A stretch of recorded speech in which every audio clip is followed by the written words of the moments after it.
رمضان شریف قریب آ رہا ہے، اپنے اللہ سے صلح کر لو. بولو سب رمضان شریف کے روزے رکھو گے نا انشاءاللہ؟ یاد رکھیے، تراویح پوری پڑھیے، رمضان شریف میں روزے رکھیے، عبادت کیجئے.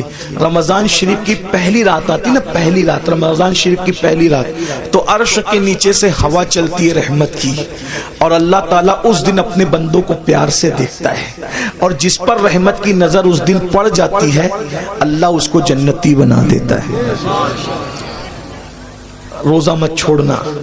اور ایک بات یہ بھی یاد رکھنا، المعجم الاوسط میں یہ حدیث ہے کہ جو رمضان شریف میں ایک گناہ کرتا ہے اللہ اس کی 1 سال کی عبادت کو ضائع کر دیتا ہے.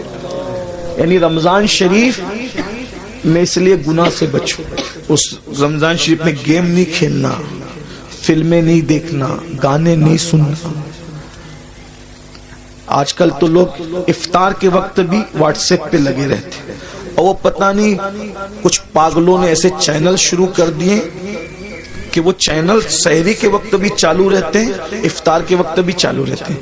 اچھا ٹھیک ہے بھائی، چینل تم چلاؤ، جو ہے وہ اس میں دن بھر تقریریں کرو، سحری افطار میں لوگوں کو رونے دھونے دو، عبادت کرنے دو، اللہ سے جڑنے دو. اور پھر ان چینلوں کے اوپر عورتیں بھی بیٹھی ہوتی ہیں، مرد بھی بیٹھے ہوتے ہیں، اور رمضان ٹرانسمیشن چلتا رہتا ہے. وہ کیسے بے غیرت مولوی ہے جو عورتوں کے ساتھ افطار کے وقت بے پردہ بیٹھتے ہیں؟ کوئی ان کو روکنے والا نہیں، کوئی ٹوکنے والا نہیں، عورتوں کے ساتھ بیٹھتے. غور تو فرمائے، کوئی دین دھرم ہے؟ عورتوں کے ساتھ بیٹھ کے تم دین سکھاؤ گے؟ عورتوں کے ساتھ بیٹھنا کیا ہے؟ امام ابن الجوزی لکھتے ہیں کہ کسی نے کہا یا رسول اللہ اگر کوئی عورت کے ساتھ اکیلے بیٹھنا چاہے تو آپ کیا فرماتے ہیں؟ آقا فرماتے ہیں نہیں بیٹھنے کی اجازت ہے. کہا اگر عورت نیک اور مرد نیک ہو؟ تو آقا فرماتے ہیں عورت اگر مریم جیسی نیک ہو اور مرد یحییٰ جیسا نیک ہو اور دونوں قرآن سیکھنے سکھانے کے لیے بیٹھیں تو بھی میں ان کو بیٹھنے کی اجازت نہیں دیتا. کون مریم ہے؟ سنگھار کر کے بے پردہ منہ کھول کر. پہلی بات کوئی شریف عورت اس طرح آئے گی؟ اب یہ عورتیں ہمیں دین سکھائیں گی، چینلوں پہ آ کے عورتیں دین سکھائیں گی. اور تمہیں بھی غیرت نہیں آتی افطار کے وقت روزے کی حالت میں عورتوں سے دن سیکھتے بیٹھے؟ لا الہ الا اللہ. کیا میرے بھائی، ام المومنین سیدہ عائشہ صدیقہ کی قرآن پڑھنے کی آواز بلند ہو گئی تو فاروق اعظم رضی اللہ تعالیٰ نے عرض کیا رسول اللہ امی جان عائشہ زور سے قرآن پڑھی تھی، آواز گھر کے باہر جا رہی تھی. آقا نے میں عائشہ عورت کی آواز بھی عورت ہے، زور سے قرآن نہ پڑھا کر. سارے مومنین کی ماں ان کو روک دیا کہ زور سے قرآن نہ پڑھو. یہ دین ہے، یہ دین کی پوترتا ہے، یہ دین کا تقدس ہے، سب پامال کیا. یہ افطار اور سحری کا وقت کیا ہے؟ اللہ تعالیٰ سحری اور افطار میں اپنے بندوں سے کہتا ہے کوئی مجھ سے روزی مانگنے والا؟ روزی مانگو میں تمہیں روزی دوں گا. مغفرت مانگنے والا؟ مغفرت مانگے گا مغفرت دوں گا. ہے کوئی مجھ سے نعمتیں مانگنے والا؟ میرے بندے مانگ، میں وعدہ کرتا ہوں تو جو مانگے گا میں تجھے عطا کروں گا، کیونکہ یہ رمضان ہے، سحری اور افطار کا وقت ہے. مجھ سے جو مانگا جائے گا میں عطا کروں گا. سال بھر لوگوں کے دروازوں پہ دستک دینے والوں، اللہ کی رحمتیں تمہارے دروازے دل پہ دستک دیتی ہے. مان کیا مانگتا ہے؟ اس وقت نہیں مانگتے، پھل کاٹتے رہتے، ادھر ادھر باتیں کرتے رہتے، بھنکس بازی کرتے رہتے، واٹس ایپ پہ لگے رہتے، فیس بک. میرے بھائی رمضان شریف کا فائدہ اٹھا لو. آقا فرماتے ہیں جس کو رمضان شریف ملے اور وہ اپنی بخشش نہ کروا لے وہ اللہ کی رحمت سے محروم ہو جائے، دور ہو جائے، اللہ کی رحمت سے دور ہو جائے. جس کو ماں باپ ملے اور وہ جنتی نہ بن جائے وہ اللہ کی رحمت سے دور ہو جائے. محفل میں درود پڑھا، محفل میں ذکر رسول کیا جائے اور حضور پہ درود نہ پڑھا جائے وہ اللہ کی رحمت سے دور ہو جائے. حضور نے جمعہ کے وقت خطبے کے لیے جاتے ہوئے منبر پر سیڑھیوں پہ قدم رکھتے ہوئے یہ دعائیں کی تھی اور آپ کی دعا پہ جبریل نے آمین کہا تھا. اس لیے رمضان شریف میں کوشش کرو روزے رکھنے کی. جو ایک روزہ چھوڑ دے رمضان شریف کا، صرف ایک روزہ، پوری زندگی روزہ رکھتا رہے، ایک رمضان شریف کے روزے کی فضیلت کو نہیں پا سکتا. اس لیے روزہ رکھو. کچھ لوگ کیا کہتے ہیں مولانا ہم کام کرتے ہیں، بیمار ہے، یہ وہ. یاد رکھنا روزے سے کبھی بیماری نہیں بڑھتی، کہ اللہ کے رسول فرماتے ہیں روزہ رکھو صحت مند ہو جاؤ. آج کی جو جدید تحقیق تو آتی رہے گی، لیکن جدید تحقیق کیا کہہ رہی ہے پتہ ہے؟ جدید تحقیق کہہ رہی ہے جتنا بھوکے رہو گے اتنا صحت مند رہو گے. یہ جو فاسٹنگ واسٹنگ کے جو چکر سب ڈاکٹر لوگ بیان کر رہے ہیں، یہ آج بیان کر رہے ہیں، میرے نبی نے 1450 سال پہلے بیان کیا۔ ایک مرتبہ ایسا ہوا، میری امی کی ہاتھ کی ہڈی ٹوٹ گئی، تو میں امی کو آپریشن کروانا تھا، تو میں گیا۔ تو مالیگاؤں میں ایک ڈاکٹر ہے، جین ڈاکٹر، وہاں آپریشن تھا امی کا۔ تو میں گیا تو لوگوں نے بتایا کہ یہ جو وہ فلاں ہے، تو اس نے اپنے کیبن میں بلایا، تو کیبن میں بلا کر کے بٹھایا، تو اس نے کہا اپنے جو اس کا دواخانے میں جو بندہ تھا اس کو بلا کہا کہ پانی لاؤ، چائے لاؤ سر کے لیے۔ تو میں نے کہا کہ ہم پانی نہیں پیئیں گے، چائے بھی نہیں پیئیں گے۔ تو کہا کیوں؟ تو مجھے ایسا لگا کہ یہ جین ہے، اگر میں اس کو نہیں بتاؤں گا تو یہ کہیں بدگمان نہ ہو جائے، اسلام سے بدزن نہ ہو جائے کہ یار دیکھو یہ مسلمان لوگ ہماری چائے بھی نہیں پیتے۔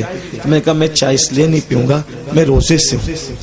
تو اس نے کہا کیا رمضان آ گیا آپ لوگوں کا؟ میں کہا نہیں، رمضان نہیں آیا ہے، ہمارے نبی صلی اللہ علیہ وآلہ وسلم کی سنت ہے کہ ہمارے نبی ہر مہینے کی 13، 14 اور 15 تاریخ کو روزہ رکھتے ہیں، تو ہم لوگ بھی روزہ رکھتے ہیں، ہر مہینہ ہم لوگ روزہ رکھتے ہیں رمضان شریف کے علاوہ۔ یہ ہمارے نبی کی سنت ہے اور اس کی بڑی فضیلت ہے۔ ہمارے نبی صلی اللہ علیہ وآلہ وسلم نے فرمایا کہ یہ جو روزے رکھتا ہے 3 روزے، تو اس کو پورا مہینہ روزہ رکھنے کا ثواب ملتا ہے۔ یعنی اگر جو مہینے میں 3 روزے رکھ لے، 13، 14، 15، اس کو ایام 20 کہتے ہیں، تو اگر 3 روزے رکھ لے تو پورا مہینہ وہ روزے دار شمار ہوگا۔ تو اس طرح ہم لوگ جو وہ 3 روزے رکھ کر پورا مہینہ ثواب کمانے کی لالچ میں روزہ رکھ لیتے ہیں۔ اس نے کہا سر میں آپ کو ایک بات بتاؤں، یہ آپ مجھے ابھی بتا رہے ہیں، لیکن ہمارے علم اور نالج کے مطابق اگر مہینے میں کوئی 3 دن اس طریقے سے 12 گھنٹہ بھوکا رہ جائے نا، تو اس کو زندگی میں کبھی کوئی بیماری نہیں ہو سکتی، کیونکہ اس کا پیٹ جو ہے اس کو راحت ملے گی۔ وہ بہت لمبی چوڑی اس نے سمجھانے کی کوشش کی، پھر اس کا سینہ بلغم سے پاک ہو، وہ بہت اس نے مجھے دیر تک سمجھایا۔ میں نے کہا یہ سب تو اپنی جگہ ہے، ہم اس لیے نہیں رکھتے، ہم صرف اس لیے رکھتے ہیں ہم نفع و نقصان کے سوداگر نہیں ہیں۔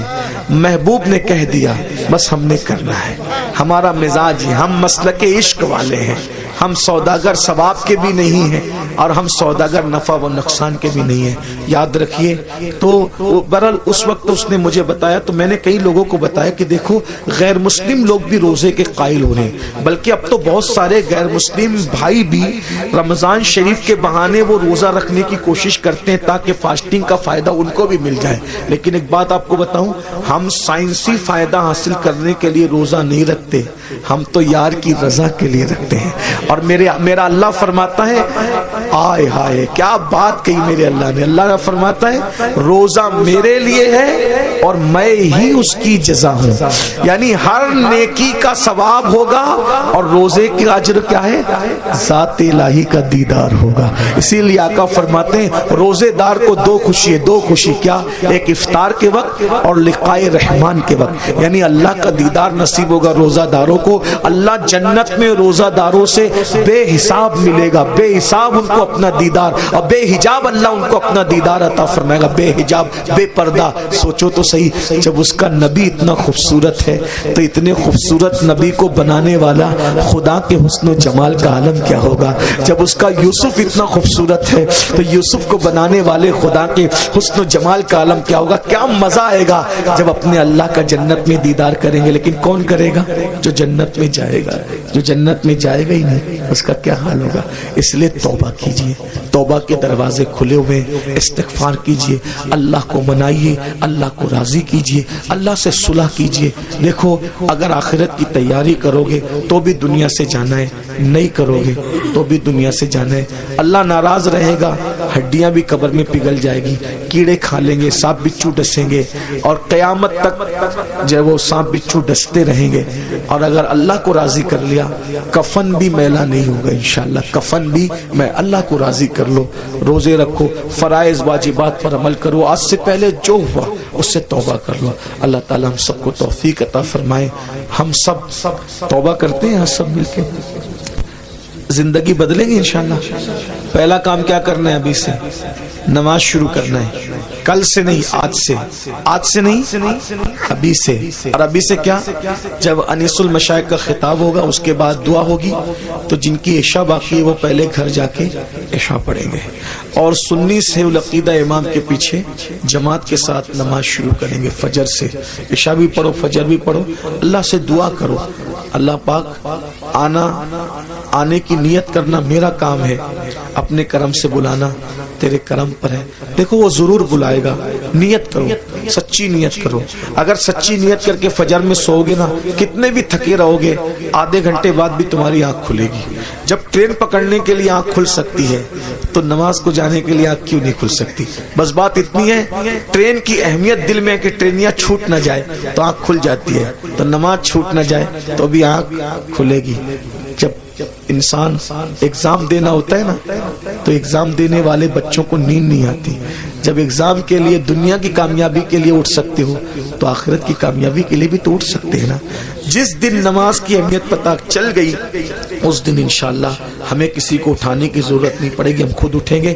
آئیے سب مل کر سادات کرام، علماء کرام، ہمارے انس میاں صاحب کی بلا اور بھی سادات علماء موجود ہیں، بڑے بڑے علماء موجود ہیں، ان سب کی موجودگی میں ہم سب مل کے اللہ کی بارگاہ میں توبہ کریں. پڑھیے استغفر اللہ، دل سے پڑھیں اس کی طرح بنی اسرائیل کے جو شخص نے ندامت کے ساتھ توبہ کی اس کی طرح پڑھیے استغفر اللہ، استغفر اللہ ربی من کل ذنب واتوب الیہ لا الہ الا اللہ محمد الرسول اللہ. آپ نے توبہ کی، حضور کے قول کے مطابق ہمارا ایمان ہے، جو توبہ کر کے کلمہ پڑھتا ہے وہ گناہوں سے ایسے پاک ہو جاتا ہے جیسے ابھی ماں کے پیٹ سے پیدا ہوا. اب آپ کے سب کے گناہ معاف ہو گئے، آپ نئی زندگی کا آغاز کریں. کون کون اللہ کی رضا کے لیے وعدہ کرتا ہے آج سے نماز پڑھوں گا؟ ہاتھ اٹھا کے ذرا اللہ کو بتائیں، اس کے فرشتوں کو بتائیں. سبحان اللہ. اٹھائیں تھوڑی دیر اٹھا کے رکھیں. یہ بزرگوں کو، علماء کو، اللہ والوں کو گواہ بنائیں. ماشاءاللہ پڑھیں گے نا انشاءاللہ. اللہ تعالیٰ، یا اللہ ہاتھ اٹھانا ان کا کام ہے، ان اٹھے ہوئے ہاتھوں کی لاج رکھنا تیرے کرم پر ہے مولا. سب کو نمازی بنا دے. السلام علیکم ورحمۃ اللہ وبرکاتہ. آگے بھی پروگرام جاری رہے گا.